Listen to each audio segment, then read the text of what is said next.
اعوذ باللہ من الشیطان الرجیم بسم اللہ الرحمن الرحیم ان الذین اتقوا اذا مسهم طائف من الشیطان تذکروا فاذا هم مبصرون۔ بے شک پرہیزگاروں کو جب شیطان کی طرف سے کوئی خیال آتا ہے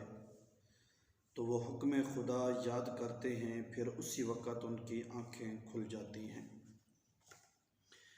اس آیت میں لفظ طائف ذکر کیا گیا۔ اس کے بارے میں علامہ راغب اصفہانی رحمۃ اللہ علیہ فرماتے ہیں کہ انسان کو ورغلانے کے لیے انسان کے گرد گردش کرنے والے شیطان کو طائف کہتے ہیں۔ اور اس آیت کا معنی یہ ہے کہ وہ لوگ جو متقی اور پرہیزگار ہیں، جب شیطان کی طرف سے انہیں گناہ کرنے یا اللہ کی اطاعت چھوڑنے کا کوئی وسوسہ آتا ہے تو وہ اللہ تعالیٰ کی قدرت اور اس کے انعامات میں غور کرتے ہیں اور اس کے عذاب اور ثواب کو یاد کرتے ہیں، اور اسی وقت گناہ کرنے سے رک جاتے ہیں، کیونکہ اللہ تعالیٰ نے گناہ کرنے سے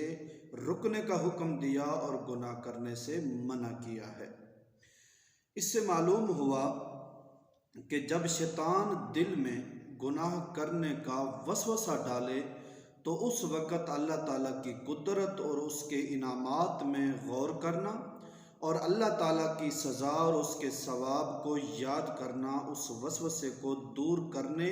اور گناہ سے رکنے میں معاون و مددگار ہے۔ لہذا جب بھی شیطان گناہ کرنے پر اکسائے تو اس وقت بندے کو چاہیے کہ وہ اپنے اوپر اللہ تعالیٰ کی قدرت اور اس کے انعامات و احسانات کو یاد کرے، اور نافرمانی کرنے پر اس کی طرف سے ملنے والی سزا، اطاعت کرنے کی صورت میں اس کی طرف سے ملنے والے ثواب کو یاد کرے تو انشاءاللہ شیطان کا وسوسہ دور ہو جائے گا اور وہ گناہ کرنے سے بچ جائے گا۔ اور اگر شامت نفس سے گناہ سرزد ہو جائے تو فوراً اللہ تعالیٰ کو یاد کر کے اپنے گناہ کی معافی مانگ لے، جیسا کہ ایک اور مقام پر اللہ رب العزت نے ارشاد فرمایا وَالَّذِينَ إِذَا فَعَلُوا فَاحِشَةً أَوْ ظَلَمُوا أَنفُسَهُمْ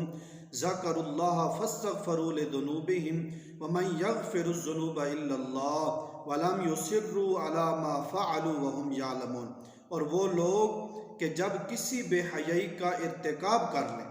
یا اپنی جانوں پر ظلم کر لیں تو اللہ کو یاد کر کے اپنے گناہوں کی معافی مانگے، اور اللہ کے علاوہ کون گناہوں کو معاف کر سکتا ہے، اور یہ لوگ جان بوجھ کر اپنے برے اعمال پر اصرار نہ کریں۔ خلیفہ دوم حضرت امیر المومنین حضرت سیدنا عمر بن خطاب رضی اللہ تعالیٰ عنہ کے زمانہ مبارک میں ایک نوجوان بہت متقی اور پرہیزگار عبادت گزار تھا، حتیٰ کہ حضرت عمر فاروق رضی اللہ تعالیٰ عنہ بھی اس کی عبادت پر تعجب کیا کرتے تھے۔ وہ نوجوان نماز عشاء مسجد میں ادا کرنے کے بعد اپنے بوڑھے باپ کی خدمت کرنے کے لیے جایا کرتا تھا۔ راستے میں ایک خوبرو عورت اسے اپنی طرف بلاتی اور چھیڑتی تھی، لیکن یہ نوجوان اس پر توجہ دیے بغیر نگاہیں جھکائے گزر جایا کرتا تھا۔ آخر کار ایک دن وہ نوجوان شیطان کے ورغلانے اور اس عورت کی دعوت پر برائی کے ارادے سے اس کی جانب بڑھا، لیکن جب دروازے پر پہنچا تو اسے اللہ تعالیٰ کا یہی فرمان عالیشان یاد آ گیا ان الذین اتقوا اذا مسهم طائف من الشیطان تذکروا فاذا هم مبصرون۔ بے شک جب شیطان کی طرف سے پرہیزگاروں کو کوئی خیال آتا ہے تو وہ فوراً حکم خدا کو یاد کرتے ہیں، پھر اسی وقت ان کی آنکھیں کھل جاتی ہیں۔ اس آیت پاک کے یاد آتے ہی اس کے دل پر اللہ تعالیٰ کا خوف اس قدر غالب ہوا کہ وہ بے ہوش ہو کر زمین پر گر گیا۔ جب یہ بہت دیر تک گھر نہ پہنچا تو اس کا بوڑھا باپ اسے تلاش کرتا ہوا وہاں پہنچا اور لوگوں کی مدد سے اسے اٹھوا کر گھر لے آیا۔ ہوش آنے پر باپ نے تمام واقعہ پوچھا۔ نوجوان نے پورا واقعہ بیان کر کے جب اس آیہ پاک کا ذکر کیا تو ایک مرتبہ پھر اس پر اللہ تعالیٰ کا شدید خوف غالب ہوا اور اس نے ایک زوردار چیخ مارے اور اس کا دم نکل گیا۔ راتوں رات ہی اس کے کفن و غسل و کفن و دفن کا انتظام کر دیا گیا۔ صبح جب یہ واقعہ حضرت عمر فاروق رضی اللہ تعالیٰ عنہ کی خدمت میں پیش کیا گیا تو آپ اس کے باپ کے پاس تعزیت کے لیے تشریف لے گئے اور اس سے فرمایا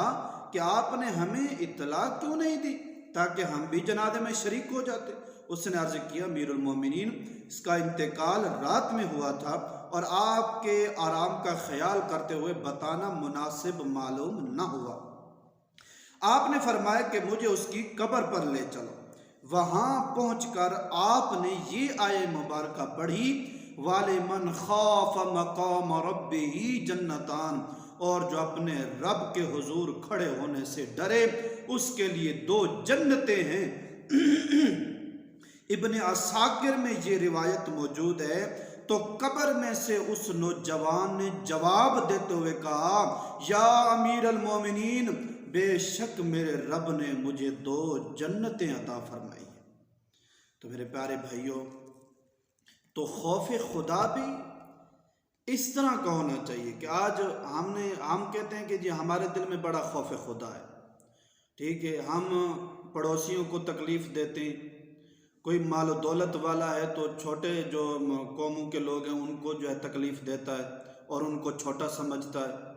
اور جو ہمارے حکمران ہیں وہ غریبوں کو کچل کر چلے جاتے ہیں اور کہتے ہیں کہ جی ہمیں بڑا خوف خدا ہے۔ تو اس طرح کا یہ خوف خدا نہیں ہوتا۔ خوف خدا ایسے ہوتا ہے کہ جب اللہ رب العزت کا خوف دل پر طاری ہوا اور اس پر یہ